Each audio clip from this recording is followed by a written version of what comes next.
Yo, what's up guys? Teacher Paul here, and today we are reacting to a request. This comes from Susan. Susan says, it's an educational video about Sweden. So let's learn about Sweden, guys. Sweden drove before on the left side and then switched it to the right side. Can you even do that? You can do that? My grandpa was living back when it happened. Interesting. So let's check this out. When Sweden switched to driving on the right. So, wow. And why did it change? Does anybody know? No, let me know. Let's check this out.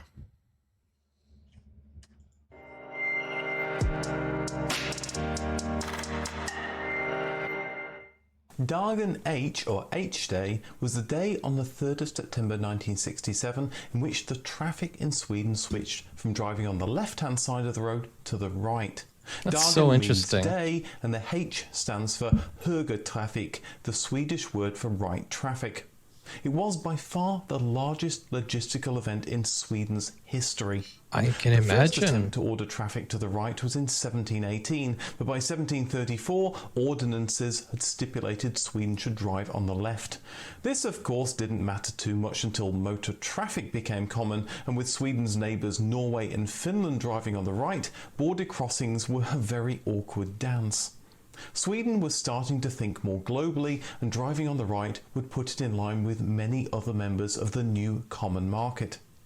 The Swedish government had been making noises to change over to the right since 1927, and that had encouraged car manufacturers such as Saab and Volvo to design their cars for right-hand drive roads. But this It's such a big change. A lot of moving parts, a lot of departments. Crazy that they did that. led to many head-on collisions when passing on narrow two-lane highways. Despite this, the change was unpopular. In a 1955 referendum, 83% voted to keep driving on the left. In a move that wouldn't be the first or the last to ignore popular opinion after it had given them the answer they didn't want, in 1963 the Swedish Parliament approved the Prime Minister's proposal of right-hand drive traffic beginning in 1967. As the number of cars on the road... But why have a referendum 83% if you're going to ignore it? What? Let me know if up to this day you guys are happy with the decision or not. Tripled from 500,000 to 1.5 million, and the problem was only expected to get worse with more people driving. A commission was established to oversee the change and began to implement a 4-year education program. The campaign included displaying the Dagen H logo on various commemorative items, including milk cartons and underwear. Swedish television held a contest for songs promoting the change, and the winning entry that became a popular hit was a song called Keep to the Right Svensson. Surprisingly, there was actually a bit of road in Sweden where people already drove on the right. The road between Kvelia and Tunsjö in Norway had been drawn incorrectly, and a bit of it went over the border into Sweden. Although this was now a Swedish road, to avoid having to swap the sides of the road twice for this short section of road, it was agreed to keep drivers on the right-hand side. That's crazy, isn't it? As Dagen H neared, every intersection was equipped with an extra set of poles and traffic signals wrapped in black plastic. Workers roamed the streets early in the morning removing the plastic. Existing road lines were yellow, so before the changeover, white lines were painted, then covered with black tape. Approximately 350,000. Can you imagine switching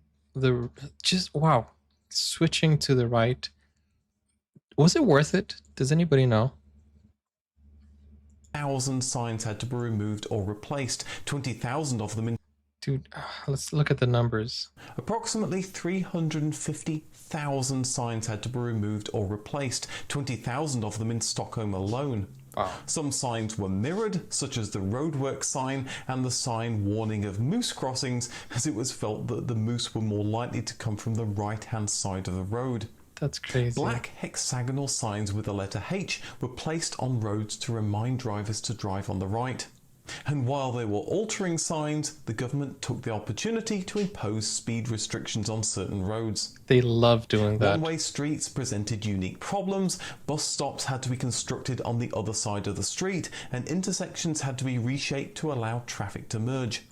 It's still possible to spot motorway sections built before the changeover, as the on-ramps are shorter than usual and off-ramps longer. New cars from 1966 had headlights that were designed for driving on the right, but special stickers were applied with strict instructions that they shouldn't be removed until the switchover. On the day itself, all non-essential traffic was banned from the roads from 1 AM to 6 AM. Any vehicles on the roads during that time had to follow special rules. All vehicles had to come to a complete Must stop have been at crazy 4:50 though. AM, then carefully change to the right-hand side of the road and stop again to give others time to switch sides of the road and avoid a head-on collision before being allowed to proceed at 5 AM. In the large cities of Stockholm and Malmo, the ban was longer, from 10 AM on Saturday until 3 PM on Sunday, to allow work crews to reconfigure intersections, and other towns also saw extended bans. Despite the transition being so in the middle of confusing. the night, it was covered with, probably not that scintillating, live TV coverage. Over 10,000 police and military personnel monitored the process, along with over 100,000 people helping out at pedestrian crossings. The relatively smooth changeover saw a temporary reduction in the number of accidents. Experts suggested that changing to driving on the right reduced accidents while overtaking, as people already drove left-hand drive vehicles, thereby having a better view of the road ahead. Interesting. People were also lightly more cautious and alert driving on the other side of the road, which reduced accidents. Fatal car-to-car and That is that is so true, Kari. This must have been such a slow TV event. car-to-pedestrian accidents dropped sharply as a result. The number of motor insurance claims went down by 40%. Of course, these initial improvements didn't last. The number of motor insurance claims returned to normal over the next 6 weeks, and by 1969, the accident rates were back to the levels seen before the change, although more cars were on the road by then. Trams in many Nowadays, cities nobody were has that withdrawn and problem, replaced right? with buses.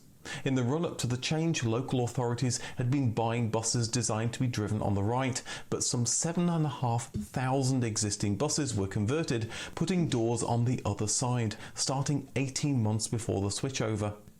The cities of Gothenburg and Malmo sent their existing buses to Pakistan and Kenya, who drove on the left. The modification of buses was the largest cost of the change. Although all Swedish road traffic switched to drive on the right, metro and railways didn't change and continued to drive on the left. Fellow Nordic country Iceland changed to driving on the right the following year on a day known as H-Dagurin. So it wasn't only Thank you Sweden. to all my patrons for supporting me. To get early advert-free access to new videos or to appear in the credits, please consider supporting me using the Patreon link below from just $1 or 80p a month, and hit that subscribe button to get notified of new videos. Thanks for watching, and see you in the next video. Okay, this was pretty cool. Great video. Go support this creator. The name of the channel is Little Car. Link is in the description as always. It's very interesting to see, you know, logistically how they managed to do that, because it's the whole country. You know, everybody needs to be on board. Everybody needs to. I'm sure there was a lot of criticism, especially because the referendum told, you know, that nobody wanted that. 83% voted no, but they still went ahead with it. And yeah, I guess there were benefits. I think tourist people like the tourism, it makes it easier for tourists to drive on the other side. They mentioned that there were less accidents as well, so that's something, you know, worth it as well. But must have spent a lot of money, must have been so confusing in the beginning, because people have muscle memory, obviously, and you just get used to, you know, driving. You just get used to the streets. I don't think that's a problem now. I don't think anybody remembers, you know, but I think, do you think it was worth it?